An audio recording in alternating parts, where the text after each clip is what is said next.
Hi Capricorn, this is Tisch Aitken, and this is your monthly report for the month of September. The month of August was very chaotic and disruptive for most people. We had a lot of Uranian and Aquarian energy, which can be brilliant, but also it can raise your anxiety. It can make you feel like you're trying to fall asleep with all the lights on in your house. It's that kind of energy. It really charges you up, and it can make you have trouble focusing as well. And so Jupiter, which is the grand benefic, re-entered the fixed air sign of Aquarius, and Uranus is the modern ruler of Aquarius. So Jupiter expands this energy, and this occurred on July 28th, and Jupiter will be transiting in Aquarius until December 29th of this year. And it expands the opportunity to learn and be inventive, and for you to be inventive in your creativity, how you earn money. If you're reinventing yourself professionally, it gives a lot of opportunities to network and to embrace technology, because whether we like it or not, it is the new age of Aquarius, and it is another technological revolution, not unlike the early 90s when the internet began, when Saturn was last in Aquarius. So we recognize the alienation that this can cause, but also the opportunities as we rebuild. And so there was a lot of heavy Uranian energy in the month of August, and as we get to the month of September, it's not as hectic, it's not as crazed. Let's see. The Sun and Mars are both transiting in the mutable Earth sign of Virgo in your house of teaching and manifesting and publicity and promotion. And it's also about travel and about thinking of things in the bigger picture, and really, about life and seeking knowledge. So that's a nice thing. And Mars will be transiting there for a while longer, and it's really good for you if you want to take classes, or if you're promoting yourself or teaching classes. And the Sun shines wherever it's transiting. And then Mercury and Venus are both transiting in the cardinal air sign of Libra in your house of career and life goals and public image. Venus loves being in Libra. It's in its dignity, so this is good for you, for making a good impression, for negotiations, and for dealing with others. And Mercury is going to retrograde in this sector of your chart later in the month, and that's an excellent opportunity to reassess how you can be more productive in your communication, in your career, in how you present yourself, and in what your big life goals are. Are you really taking action to accomplish them, just beyond, not just at work, but in your big life goals? So those are big things to think about. And as we begin September, Mars opposes Neptune on September 2nd at 1:43 p.m. Eastern Daylight Time. And that could make you feel maybe there's miscommunication, because Neptune is transiting in your house of local communication, is also transiting in your house of communication, could bring some challenges in travel or delays, or maybe there's a bit of miscommunication, maybe you feel tired, so just laying low if you're able. On the 4th of September, there's a really good aspect for communication. Mercury forms a beautiful trine to Saturn at 11:30 p.m. Eastern Daylight Time, and that is helpful for promoting yourself, and it's good for opportunities for being creative, and I think that is that's a good aspect for you. And Saturn is the ruler of your chart, so clear, concrete communication. And then on September 5th, there are more challenging influences. Venus, which is transiting in Libra and is in its dignity, forms a square to Pluto, which is the cosmic compost, at 11:07 p.m. Eastern Daylight Time. Pluto is still transiting in your sign for a few years more, and Venus is transiting at the top of your chart this could bring endings. It could bring breakups. Perhaps there are professional struggles going on. Knowing that this could be combative energy, you want to be peaceful and tap into that if you're able. But also, perhaps you're purging professional connections and people in your life that are no longer helpful to you, or you to them.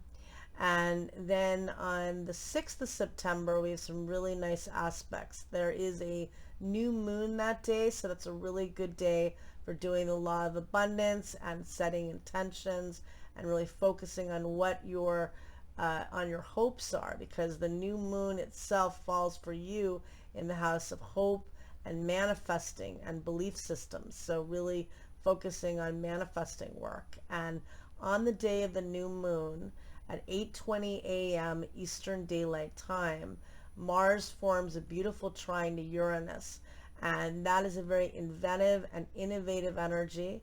Could be good for you romantically, or again, good for manifesting your hopes and what you want to achieve in your life and magnetize in your life. And then Venus forms a beautiful trine to Jupiter, and those are the two benefics, the two luckiest planets, at 9:05 a.m. Eastern Daylight Time. And Venus is transiting in your house of career and life goals, and Jupiter is transiting in your house of money and income, bringing more financial opportunities, so that's helpful. And then the new moon itself takes place at 8:52 p.m. Eastern Daylight Time at 14 degrees and 28 minutes of the mutable earth sign of Virgo. And this new moon is in your house of manifesting, so really focusing on journaling and promoting yourself in some way. If there's something you're trying to do, if you're trying to make connections, but definitely journal your intentions with this, because it's your house of hope. So, really manifest, I feel. And right after the new moon, the sun forms a beautiful trine to Uranus at 9:29 p.m. Eastern Daylight Time, bringing more inventive thinking and innovation. And then on the 7th of September, Mercury opposes Chiron, which is the wounded healer, at 11:30 p.m. Pacific Daylight Time, and on September 8th at 2:30 a.m. Eastern Daylight Time. And that could bring up wounds around family or professional vulnerability. It gives you the opportunity to face that, because you need to face your fears in order to heal. And then on September 10th, Venus changes signs and enters the fixed water sign of Scorpio, where it's very seductive and magnetic. And for you, it's transiting in your house of friends and groups and networking, as well as social media. And it will be there until October 7th. And it's a great time if you're single, for meeting new people, for making connections, and definitely good for networking in every way, because it's excellent to promote your business and engage in connecting through social media and maybe through some mastermind groups, or however that is for you. And then on September 14th, the sun opposes Neptune at 5:21 a.m. Eastern Daylight Time, and that can bring a haze to things, and it could be a bit difficult with travel, or just feeling tired or enervated that day. And then later, Mars, which is the planet of action, enters the cardinal air sign of Libra at 8:14 p.m. Eastern Daylight Time, and it will be there until October 30th, and it's transiting in your house of career and life goals.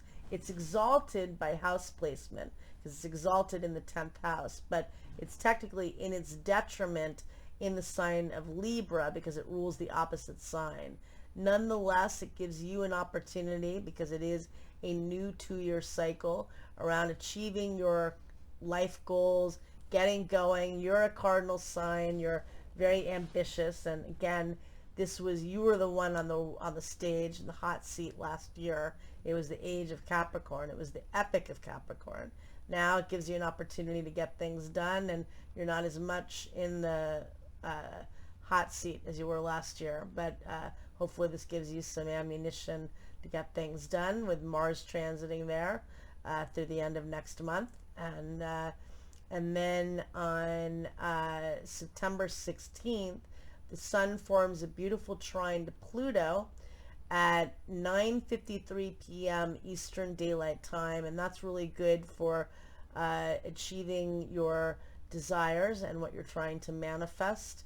And later that day at 11:15 p.m. Pacific Daylight Time, Venus forms a challenging square to Saturn, and this occurs at September 17th at 2:15 a.m. Eastern Daylight Time. And that is a time where it's a reality check of what's working and what's not working, and of course you want to know that, so that's important.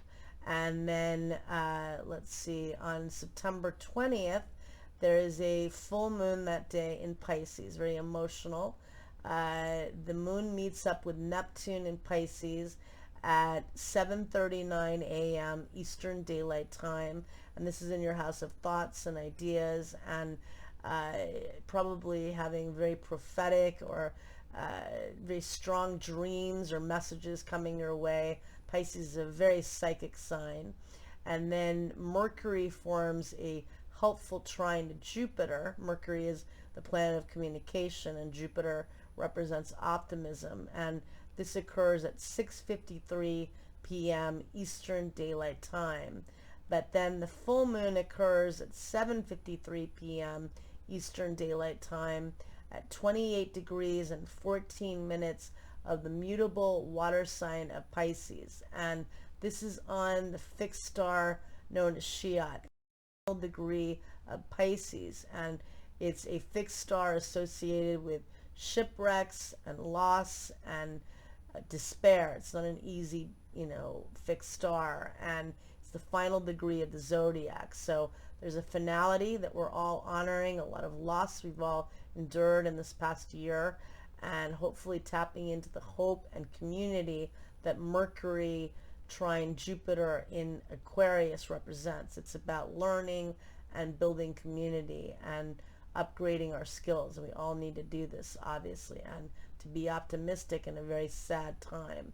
But many of us may feel lost on that full moon, and just honor that that energy is there. And then on the 22nd of September, that's the day of the equinox.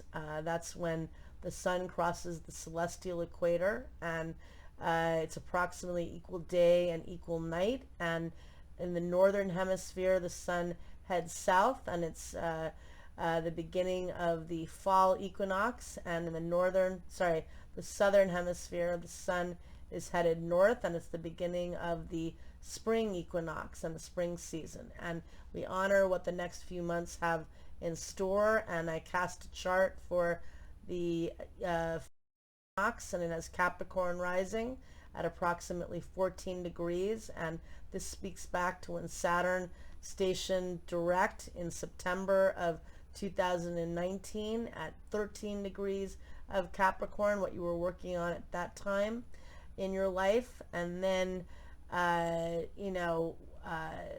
Pluto squares Mercury at 9:12 a.m. Eastern Daylight Time.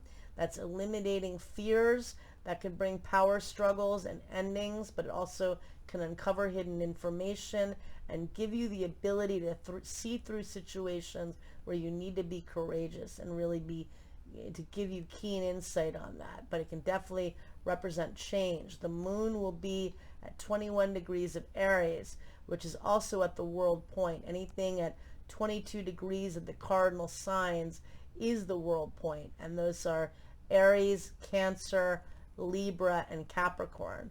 Lest you forget that last year, Saturn, which is the ruler of your sign, met up with Pluto on January 12th at 22 degrees of Capricorn at the world point and brought down the structures of our world. And now we're all rebuilding and reinventing in the new age of Aquarius. This moon sets that off. Pluto squaring Mercury sets that off. And again, honoring the endings and the change. The change is inevitable. We'll never go back, but we can rebuild and we can empower ourselves further. And that's what the goal is here. And cardinal signs make things happen. And you know this very strongly. And then on the 23rd of September, Venus opposes Uranus at 5:41 a.m. Eastern Daylight Time, and that could bring unexpected romantic or opportunities, social opportunities, or ones to connect. There could be endings out of the blue, but I feel it's a more creative and inventive energy. And then on September 25th, Mars forms a helpful trine to Saturn at 5:50 p.m. Eastern Daylight Time. And I think that's really good for structuring goals and getting things done. And, you know, Mars is transiting in your house of career, so good concrete action. And then on September 26th, Mercury retrogrades at 10:10 p.m. Eastern Daylight Time at 25 degrees and 28 minutes of the cardinal air sign of Libra, and at 1:10 a.m. Eastern Daylight Time on September 27th. And this is setting off where the Venus retrograde story was in the fall of 2018. Every 8 years, Venus retrogrades at approximately 10 degrees of Scorpio and stations direct at 25 degrees of Libra. And in the fall of 2018, when Venus retrograded, it did so on October 5th at 10 degrees of Scorpio, and it stationed direct on November 17th at 25 degrees of Libra. Mercury is re-inviting you to face what you wanted to create at that time. Venus and the Sun both met up on October 26th at 3 degrees of Scorpio in your house of friends and groups and wishes. What were you wishing to create then? Don't give up on your dreams. And this is an opportunity to really, you know, focus on, reassess how you can tap into what you want to have in your life professionally, and what your life goals are, not just professionally, but in any area of your life. What do you seek to achieve? And then on September 29th, Venus forms a beautiful trine to Neptune at 12:14 p.m. Eastern Daylight Time, and that could be really fun energy and creative and good for meeting people. If you're single, great opportunity for meeting people, and it's just fun for connecting and very romantic and inspired energy. And the Sun trines Saturn at 6:19 p.m. that night, and that's also helpful, focused energy. And then on September 30th, Venus squares Jupiter at 7:31 p.m. Eastern Daylight Time, and I think that could just be a bit excessive. I don't think it's negative. It's the two luckiest planets of the zodiac, but maybe you're being very social, maybe you're being a bit indulgent, but I don't think it's a bad aspect. So I wish you a lot of luck, Capricorn, and thank you very much. Take care.